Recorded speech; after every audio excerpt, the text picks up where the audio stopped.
Hola, bienvenidos plomovidentes, como siempre, a tu programa Plomo Parejo. Bueno, quiero empezar el programa aclarando algo. Ayer cometí una equivocación y también se me olvidó decir algo que servía ayer, pero también sirve hoy, por el programa que vamos a hacer. Lo primero fue que me equivoqué, porque cuando yo dije que Gustavo Petro, se había bajado los pantalones frente a las cámaras de los medios de comunicación, quiero aclarar y le quiero dar las gracias también a todos los seguidores de este programa que participan, chatean, aclaran, opinan, recomiendan, y eso se les agradece, porque este es un programa participativo, democrático, donde ustedes son los más importantes. Y se hace precisamente para ustedes. Quiero aclarar que quien se bajó los pantalones en ese entonces y fue en el Congreso de la República de Colombia fue el senador Antanas Moucos. Antanas Moucos, hombre que tiene tendencia a la izquierda, amigo de Gustavo Petro, porque cuando se lanzó la primera vez como alcalde fue por recomendación de Gustavo Petro y ha recibido el apoyo de partidos izquierdosos como el Partido Verde y pare de contar. Pero quería aclarar eso, que fue Antanas Moucos quien en plena sesión del Congreso Nacional de Colombia se bajó los pantalones, se volteó y le enseñó el pompi a los medios de comunicación. Lo otro que se me olvidó cuando decía por lo menos los remoquetes que tenía Gustavo Petro cuando formaba parte de la guerrilla del M-19, era uno de los apodos que tenía era Aureliano y el otro el Caca. El Caca era porque él agarraba sus personas secuestradas y después, como una burla, como una ofensa, como una humillación, se les montaba encima y les hacía pupú. Los acostaba en el piso y él les hacía pupú encima. Por eso le decían el Caca. Pero también, como todos estos comunistas siempre tienen su cable pelado, su doble personalidad, él también tenía otro remoquete. ¿Por qué? Porque en investigaciones que han hecho, donde lo han encontrado, resulta que el señor Gustavo Petro Urrego es travesti, le gusta vestirse de mujeres, tiene desviaciones sexuales. Y esto trajo como consecuencia que le pusieran otro remoquete. El remoquete era Rosita. Era conocido como Rosita. No la Rosita de aquí de Venezuela, sino la Rosita de Colombia. Pero de eso hay que cortar mucho, porque hay otros personajes de la política colombiana que tienen ese tipo de desviaciones. Él no es el único. Lo otro que yo quería empezar el programa era lo siguiente. Yo me acuerdo en los años 80 cuando Colombia vivía bajo el terror que infundían las bandas criminales del narcotráfico, inclusive las que controlaba Pablo Escobar Gaviria. Bueno, los colombianos estaban rayados, donde llegaban, coño, colombiano, un aeropuerto, pasa por aquí, pasaporte, tú pasas aparte, te vamos a revisar hasta los interiores, todo les revisaban y estaban muy rayados afuera y dentro de su país andaban con temor por esto. Bueno, en esta época yo me acuerdo que decían que el problema que tenía Colombia era de Colombia y que tenían que resolverlo ellos. Los demás países decían que ellos no tenían nada que ver con eso. Bueno, yo me pregunto, en la época actual no tienen nada que ver con eso, porque muchos dieron la espalda cuando Colombia necesitaba del apoyo de los países y no había la situación política que se vive en Venezuela. Esto sirvió para que se expandiera y fíjense cómo operan las bandas del narcotráfico, que viene a ser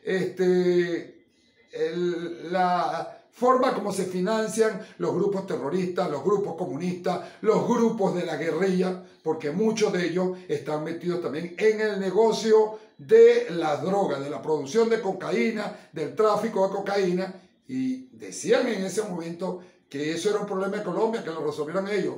Bueno, ¿cómo estamos nosotros? Ahorita estamos como puente, y ya se habla de producción de cocaína dentro del país, en la zona fronteriza, y por eso las peleas que hay en el estado Apure, por el territorio, no solo por las riquezas que hay en esos puntos, sino también que esas son zonas para sembrar, procesar y producir la cocaína. Sembrar la mata de coca y producir después la cocaína.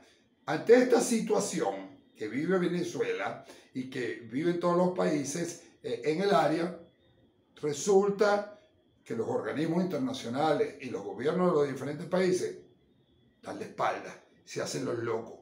Ese problema es de los venezolanos, que lo resuelvan los venezolanos. Y es cierto, tenemos que resolverlo nosotros porque nadie va a venir a resolverlo.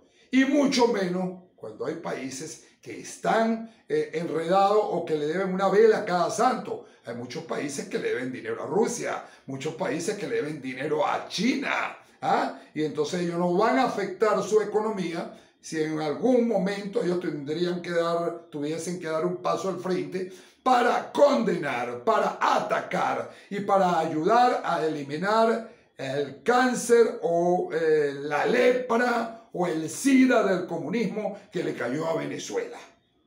Muchos dicen, a mí no me cae, pero vamos a evaluar lo que está pasando en América Latina y donde los organismos internacionales muchas veces se hacen los locos, declaran por declarar y muchas veces con las declaraciones que dan apoyan estos regímenes, porque fíjense lo que pasa en Colombia. Ahorita están diciendo que en Colombia el gobierno y los organismos de seguridad están irrespetando los derechos humanos de los colombianos. Y yo me pregunto, ¿y estos que están protestando están respetando los derechos humanos del ciudadano común? ¿Están respetando la propiedad privada? ¿Están respetando a los organismos de seguridad y a la fuerza pública y a los representantes de la Fuerza Armada?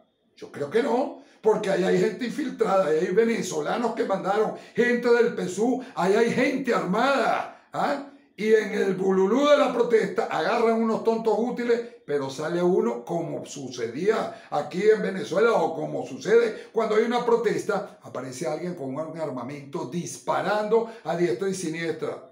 ¿O ustedes no se acuerdan de los pistoleros de Puente Llaguno? ¿No se acuerdan de los colectivos? Eso mismo está sucediendo en Venezuela y si los colombianos no se ponen las pilas, van a llorar lágrimas de sangre. Fíjense bien. En América Latina, los países donde ya el comunismo está instalado de manera democrática, se podría decir, porque fueron unas elecciones y ganaron, y en otros llegaron y se adueñaron del poder, más nunca lo soltaron, y en algunos a lo mejor llegaron a punta de plomo y aquí me quedo. ¿Qué es lo que quieren hacer los izquierdistas en Colombia? En México está el comunismo. En Nicaragua está el comunismo. En Cuba está el comunismo hace tiempo. En Venezuela está el comunismo. En Guyana está el comunismo. En Bolivia está el comunismo. Pero en Argentina también está el comunismo. O sea, que estos países apoyan a Venezuela, apoyan a Cuba, entre ellos mismos se apoyan, porque ellos están cumpliendo al papel, al pie de la letra, el papel de trabajo que se hizo en el Foro de Sao Paulo y en el Grupo de Puebla. Entonces, a la hora que uno necesita ayuda, salen ellos y lo ayudan. Pero hay países como Guatemala, donde no está el comunismo, donde está El Salvador, donde no está el comunismo, en Honduras no está el comunismo, en Panamá tampoco está el comunismo, en Costa Rica, en Colombia, por ahora no está el comunismo, pero pareciera que quiere llegar al comunismo. En Ecuador pisotearon al comunismo y no está. Desde que llegó el presidente Lenin, echó para atrás todo lo que las bases que había echado Rafael Correa para instalar un comunismo perpetuo en el país donde está o el país que divide el mundo, el hemisferio norte y el hemisferio sur, Ecuador. En Brasil no está el comunismo, pero fíjense bien, ahí hay dos comunistas que están sueltos, que fueron presidentes. Uno es Luis Ignacio Lula da Silva y la otra es Dilma Rousseff, que están trabajando para también alterar el orden público en su momento. En Brasil habría que ver si las instituciones verdaderamente van a cumplir lo estipulado en la Constitución Nacional, donde se respetan los derechos humanos, donde se respeta la democracia y donde se respeta la propiedad privada. En Perú estamos en veremos, porque si los peruanos no se ponen de acuerdo para este balotaje que viene, podría ganar el comunista y entonces este país pasa a la lista anterior que les dije y sería un país de apoyo al comunismo a nivel mundial, porque ellos se apoyan así y cuando se instala el comunismo, se instala el AMPA, se instala el terrorismo y se instala el narcotráfico. El otro país donde no está el comunismo es en Chile.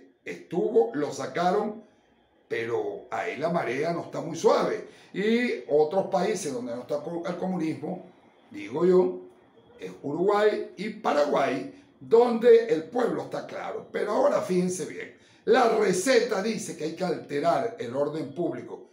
Y eso que está pasando en Colombia ahorita, bueno, pasó también en Ecuador. En Ecuador pasó cuando le quitaron el subsidio al combustible. Bueno, la gente salió a protestar porque hacía falta el subsidio, porque los regímenes comunistas, ¿qué es lo que hacen? ¿Qué es lo que hacen?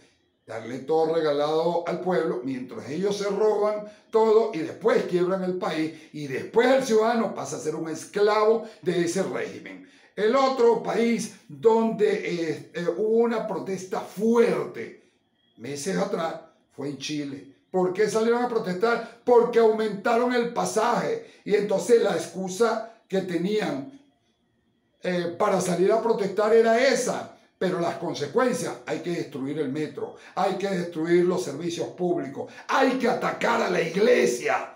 ¿Y qué tenía que ver la iglesia con el aumento del pasaje? ¿Por qué destruyes un bien común que al Estado le costó dinero, como el metro? Bueno, todas esas cosas las hacían los revoltosos dirigidos y organizados por gente del comunismo, gente que llegó de otros países como Venezuela, porque eso hay que decirlo con nombre y apellido. Y ahora lo que pasa en Colombia, donde el presidente Iván Duque hace una reforma tributaria, bueno, esto fue el caldo de cultivo, la excusa que tiene la izquierda radical para desestabilizar el país, sobre todo cuando están en víspera de unas elecciones, y entonces malponer el gobierno, malponer la democracia, y aparece como salvador Gustavo Petro Urrego, que es el jefe de la protesta, que es el que organiza la protesta con apoyo internacional para apuntalar su tercera candidatura, que sería en el 2022, donde él va a concurrir como candidato de los movimientos de izquierda, porque él nació en la izquierda, él se formó en la izquierda. O a ustedes se les olvidan que el M-19 fue el que tomó el Palacio de Justicia en Bogotá, Colombia, y mató gran cantidad de magistrados y quemó todas las pruebas